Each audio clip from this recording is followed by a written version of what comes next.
ഒരു നാടാകെ കാത്തിരുന്ന കല്യാണം. വരൻ സൂര്യ, വധു മിത്ര. എന്നാൽ ഈ കതിർമണ്ഡപത്തിന് മറ്റു ചില ലക്ഷ്യങ്ങളുണ്ട്. ആരും മറക്കില്ല ഈ കല്യാണ ദിവസം. കാണാൻ കാത്തിരിക്കുക.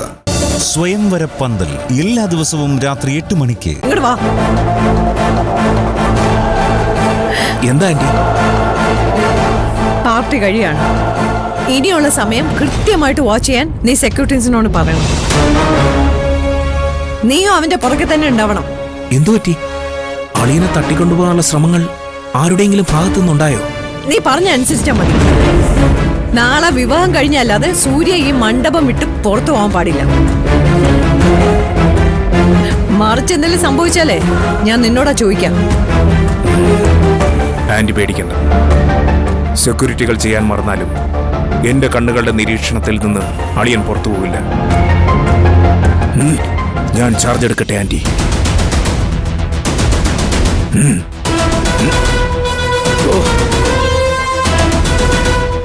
എന്തിനാടോ ഇതൊക്കെ? ഈ വിവാഹം കഴിയുന്നത് വരെ എനിക്ക് ഒരു സമാധാനവും ഇല്ല. എന്റെ തീരുമാനങ്ങൾ നടത്തിയെടുക്കാൻ എനിക്ക് ചിലപ്പോ ഇങ്ങനെയൊക്കെ ചെയ്യേണ്ടി വരും.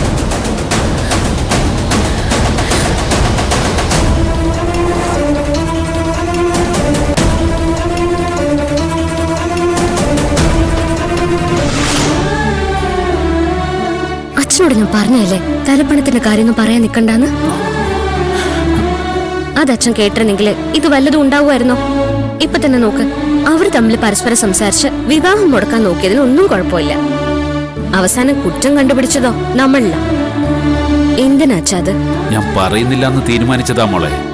പക്ഷെ മുതലാളിയുടെ പിള്ളേര് രണ്ടുപേരും കൂടി വന്ന് നിർബന്ധിച്ചതുകൊണ്ട്.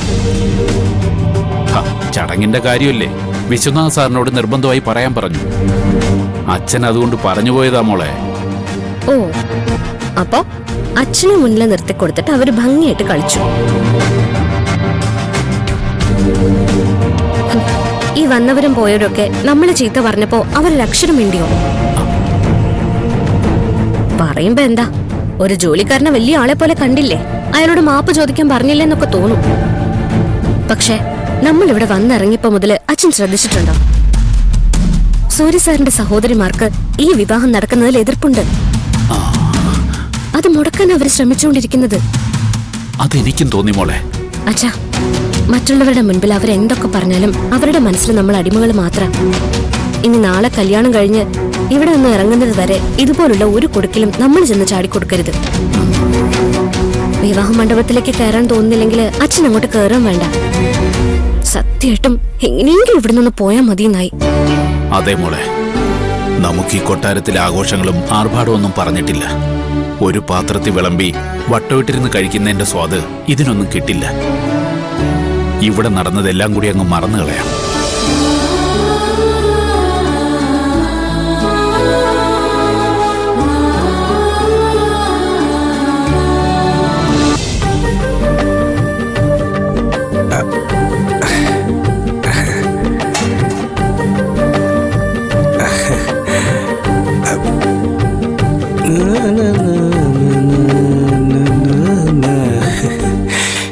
സുമേ, എന്താ പണിയൊന്നുമില്ലേ?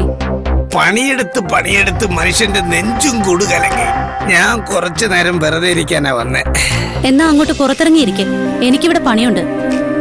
വെറുതെ ഇരിക്കാനെന്ന് പറഞ്ഞാലേ നീയുമായിട്ട് സംസാരിച്ചിരിക്കാനാ. എന്ത് സംസാരിക്കാൻ? അല്ല, എന്തു വേണമെങ്കിലും സംസാരിക്കും. ദേ പോവാൻ നോക്ക്. വെറുതെ ഇവിടെ ചുറ്റിപ്പറ്റി നിന്നാലേ കാണുന്നവർ എന്തെങ്കിലും പറഞ്ഞുണ്ടാകും. ഉണ്ടാകട്ടെ. അങ്ങനെ ആരെങ്കിലും എന്തെങ്കിലും പറഞ്ഞു വന്നാലേ ഞാൻ ചോദിക്കും. ഞാനും സുമയും തമ്മിൽ അടുത്താൽ നിങ്ങൾക്ക് എന്താ കുഴപ്പം? അല്ലെങ്കിൽ തന്നെ നമ്മൾ തമ്മിൽ ഒരുമിച്ച ആർക്കെന്ത് കുഴപ്പമല്ലേ? ദേ ആവശ്യമില്ലാത്ത കാര്യങ്ങൾ പറഞ്ഞോണ്ട് വന്നാ എന്റെ നല്ല അടി കിട്ടും.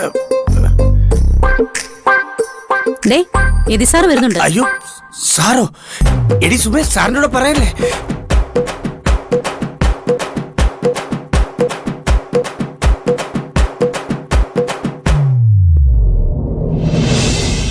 രാജു, ഇവിടുത്തെ പണിയൊക്കെ കഴിയാറായില്ലേ?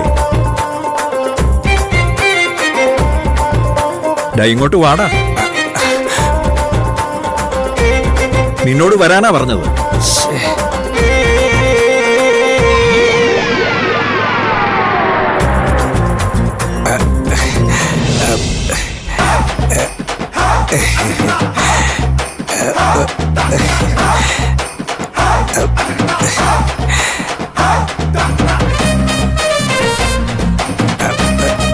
അല്ല ഞാനിവിടെ ഉണ്ടെന്ന് സാറെങ്ങനെ അറിഞ്ഞു?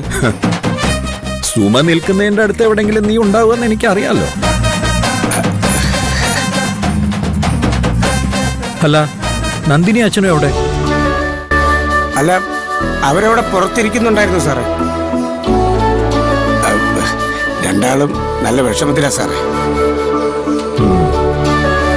ഞാൻ കണ്ട് സംസാരിച്ചോളാം.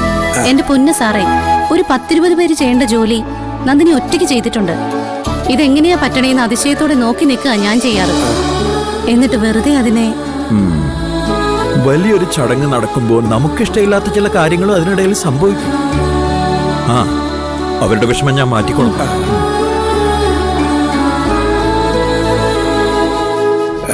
സത്യം പറഞ്ഞ ഈ മനുഷ്യന്റെ നല്ല മനസ്സുകൊണ്ടാ ആ കുടുംബം നിലനിൽക്കുന്നത്. അല്ലെങ്കിൽ തന്നെ ഒന്ന് ആലോചിച്ച് നോക്കി, ഒറ്റ വീട്ടിനകത്ത് സുനാമിയും വെള്ളപ്പൊക്കവും കൊറോണയും എല്ലാം കൂടി കിടക്കണത്. പൊട്ടിത്തെറിക്കാൻ വേറെ എവിടെയെങ്കിലും പോണോ?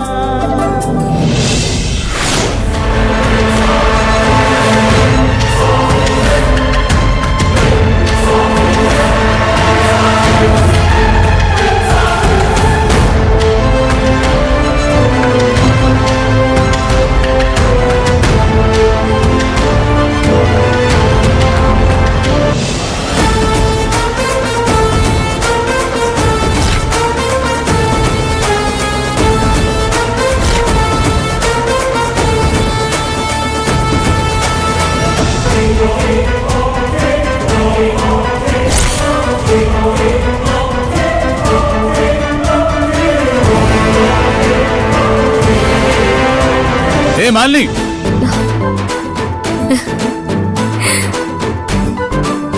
എന്താ സർ? പാർട്ടി കഴിഞ്ഞിട്ട് നേരെ എത്രയായി? ഇതുവരെ തന്നെ ജോലിയൊന്നും തീർന്നില്ലേ? ശരിക്കും എല്ലാം കഴിയുമ്പോഴല്ലേ സർ ഞങ്ങളുടെ ജോലി തുടങ്ങുന്നത്. ഓ ആ, പിന്നെ ഹൗ വാസ് ദ പാർട്ടി? ഗംഭീരായിരുന്നു സർ. ഞാൻ ഇതുവരെ ഏറ്റവും വലിയ കാഴ്ച കണ്ടിട്ടുള്ളത് താമിയൂർ അമ്പലത്തിലെ ഉത്സവ. ഇത് അതിനൊക്കെ മേലെയാ. സാറും മാഡവും തമ്മിൽ നല്ല ചർച്ചയുണ്ട്. കണ്ടാ നോക്കി നിന്ന് പോകും രണ്ടാളെ.